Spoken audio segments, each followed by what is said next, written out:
Я ни разу не играл в Genshin Impact и думал, что это донатная гача для задротов, но первый час игры разрушил все стереотипы. Раньше мне казалось, что здесь делать особо нечего, и это просто не мой жанр, но вот что я понял за первые часы игры в 2026 году.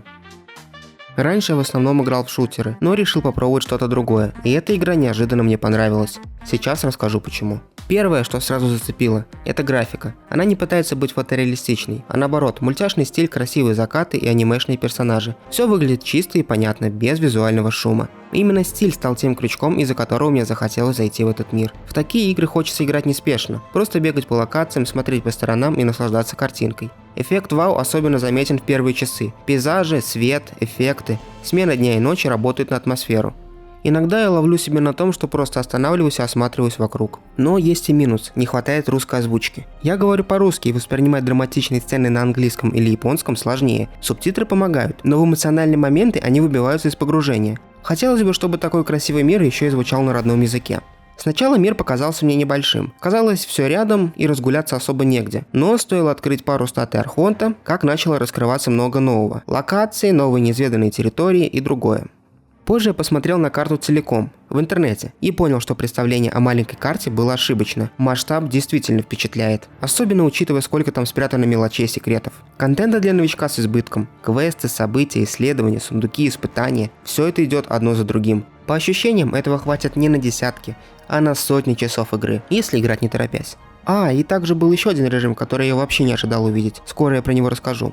А сейчас про обучение. Обучение сделано очень аккуратно. Игра ведет за руку и объясняет, что и зачем. На старте почти ничего не приходится гуглить, все интуитивно понятно. Мне удалось собрать рабочую сборку артефактов на катсцен и без лишних сложностей победить Стража Руин. В такие моменты чувствуешь настоящий прогресс. Ты не просто нажимаешь на кнопки, а начинаешь понимать механику игры. В целом Genshin ощущается легкой и приятной для освоения. Игра не давит сложностью, не наказывает за ошибки. Для новичка это огромный плюс. Можно играть в своем темпе, экспериментировать и не бояться делать что-то не так. Сюжет затягивает довольно быстро. История интересная, мир живой, персонажи запоминаются. При этом лора тут очень много. Книги, побочные квесты, описание предметов. Для погружения это круто.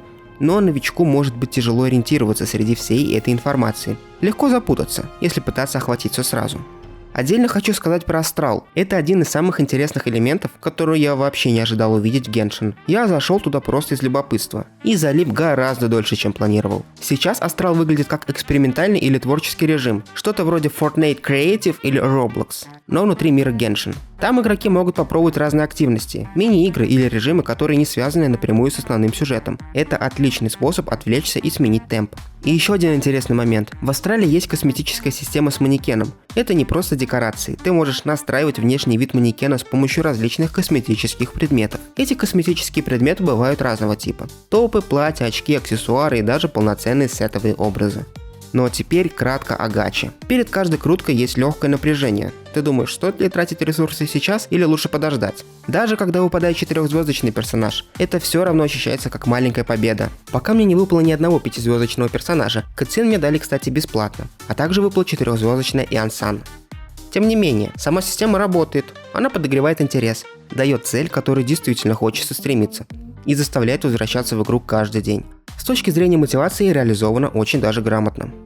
Прокачка персонажей тоже очень простая и логичная. Я пока не дошел до прокачки навыков, но с артефактами и оружием все интуитивно понятно. Нужно больше хп, ставишь вещи на хп. Нужен урон, берешь на силу атаки. Понять это можно без каких-либо гайдов. Гринда в игре много, но он не навязчив. Я пока не донатил, и мне контента вполне хватает, чтобы играть комфортно. Донат здесь не решающий фактор, потому что большая часть игры она одиночная, и ты продвигаешься в своем темпе. Итак, бесплатно играть реально и комфортно. За все время у меня не возникло ощущения, что игра специально подталкивает к донату или торопит. Ты сам выбираешь темп, как и сколько играть. В итоге я считаю, Genshin Impact стоит попробовать хотя бы раз. Шум вокруг доната пугал меня с самого релиза, а по факту все оказалось не так уж и страшно. Игра приятна для новичка и дает много интересного, даже без вложений. Интересно, как бы вы посмотрели на эту игру в 2026 году, особенно если раньше в нее не играли?